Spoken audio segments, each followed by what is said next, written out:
Hello everyone, welcome to our channel doctors in dark. So आज हम पढ़ेंगे pathophysiology of diabetes mellitus. तो diabetes mellitus में क्या हो जाता है, इंसुलिन की डेफिशिएंसी हो जाती है, इंसुलिन हार्मोन जो है ये कम हो जाता है। तो इसकी वजह से हमारे कार्बोहाइड्रेट, फैट्स एंड प्रोटीन्स पर इफ़ेक्ट आएंगे और जिसकी वजह से हमारी बॉडी में कुछ चेंजेस होंगे। अब वो क्या चेंजेस हैं उनको देखते हैं। सबसे पहले जब इंसुलिन लैक हुआ तो कार्बोहाइड्रेट्स पर क्या इफ़ेक्ट आया हम देखेंगे।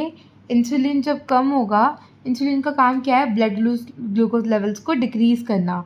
तो इंसुलिन कम है तो blood glucose level appropriate amount में डिक्रीज़ नहीं हो पाएंगे, तो ब्लड ग्लूकोज बढ़ जाएगा। इस वजह से हाइपरग्लाइसीमिया हो जाएगा और हाइपरग्लाइसीमिया हो जाएगा इस वजह से जो है ब्लड ग्लूकोज बढ़ गया। इस वजह से जो है ग्लूकोज वो यूरिन में सिक्रीट होगा, इसे बोलते हैं glycosuria. Because of glycosuria, glucose in urine, polyuria will occur. Polyuria means loss of water and electrolytes. तो वाटर ज़्यादा लॉस होगा, यूरिन लॉस ज़्यादा होगा हमारा, तो इसकी वजह से डिहाइड्रेशन हो जाएगी।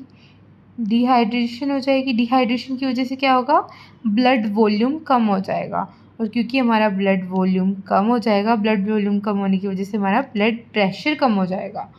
अब ब्लड प्रेशर कम हो जाएगा तो हम क्या होगा, हमारा जो cerebral and renal blood flow है वो कम हो जाएगा। यानी जो हमारा ब्लड फ्लो जा रहा था ब्रेन में और जो किडनी में जा रहा था वो कम हो जाएगा। और हमें पता है ब्रेन, किडनी ये हमारे वाइटल ऑर्गन्स हैं। ब्रेन, किडनी, हार्ट हमारे वाइटल ऑर्गन्स हैं।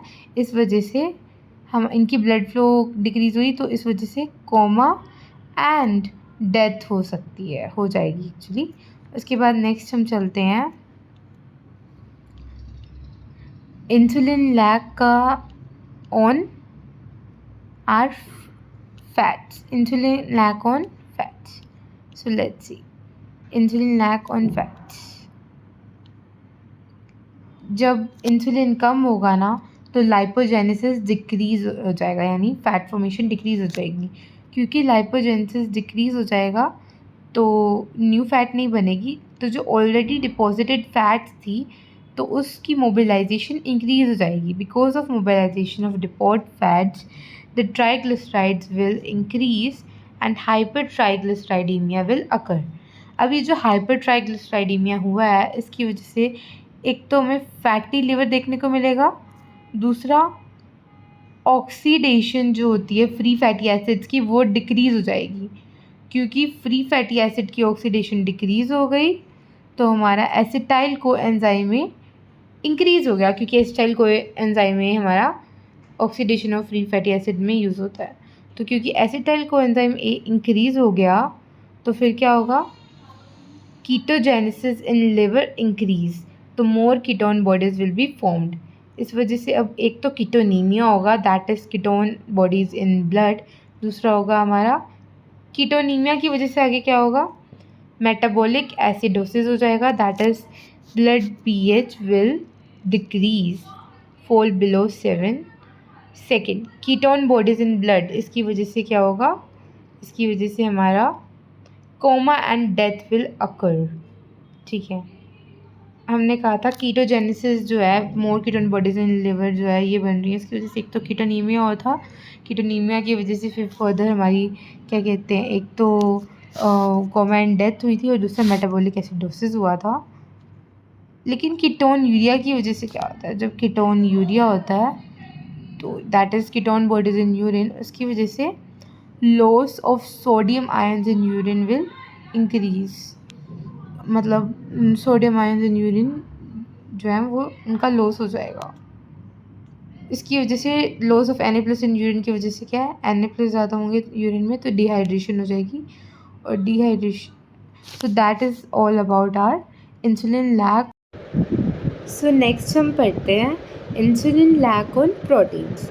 तो जब इंसुलिन की डेफिशिएंसी होती है तो प्रोटीन्स का कैटाबॉलिज्म होता है। प्रोटीन का कैटाबॉलिज्म यानी प्रोटीन का ब्रेकडाउन। तो जब प्रोटीन का ब्रेकडाउन होगा तो क्या होगा, अमाइनो एसिड बनते हैं, तो amino acid in blood will increase. तो जब अमाइनो एसिड ब्लड में इंक्रीज़ करते हैं उसकी वजह से क्या होता है, अमाइनो एसिड से ग्लूकोज बनता है, दैट इज़ ग्लूकोनियोजेंसिस विल इंक्रीज़। जब अमाइनो एसिड से ग्लूकोनियोजेंसिस हो रहा होता है, अमाइनो एसिड का ग्लूकोनियोजेंसिस हो रहा होता है, तो जो अमाइनो एसिड का NH2 ग्रुप था, अमाइन ग्रुप था, वो यूरिन में एक्सक्रीट होता है जब NH2 हमारा। तो इस वजह से क्या होता है, हमारा यूरिनरी नाइट्रोजन विल इंक्रीज़, यानी यूरिन में नाइट्रोजन का अमाउंट इंक्रीज़ कर जाता है। तो इस वजह से क्या होता है, सेलुलर डिहाइड्रेशन होती है, ओके। देन सेलुलर डिहाइड्रेशन की वजह से क्या होता है, जो हमारा सेल में K+ था वो उसका लॉस हो जाता है, और हमारा जो K+ है सेल से वो ECF में आ जाता है। इसकी वजह से क्या होगा, अब हमारा, क्योंकि वो सेल से ECF में, एक्स्ट्रासेलुलर फ्लूइड में आ गया, तो वो यूरिन में जो वो वाला K+ था वो एक्सक्रीट आउट हो जाएगा, तो यूरिन K+ इंक्रीज़ हो जाएगा। नेक्स्ट, इसकी सेलुलर डिहाइड्रेशन की वजह से कोमा एंड डेथ भी हो जाती है। So that is all about our pathophysiology of diabetes mellitus. I hope you like this video and I hope आपको समझ आया हो। Thanks for watching, have a good day.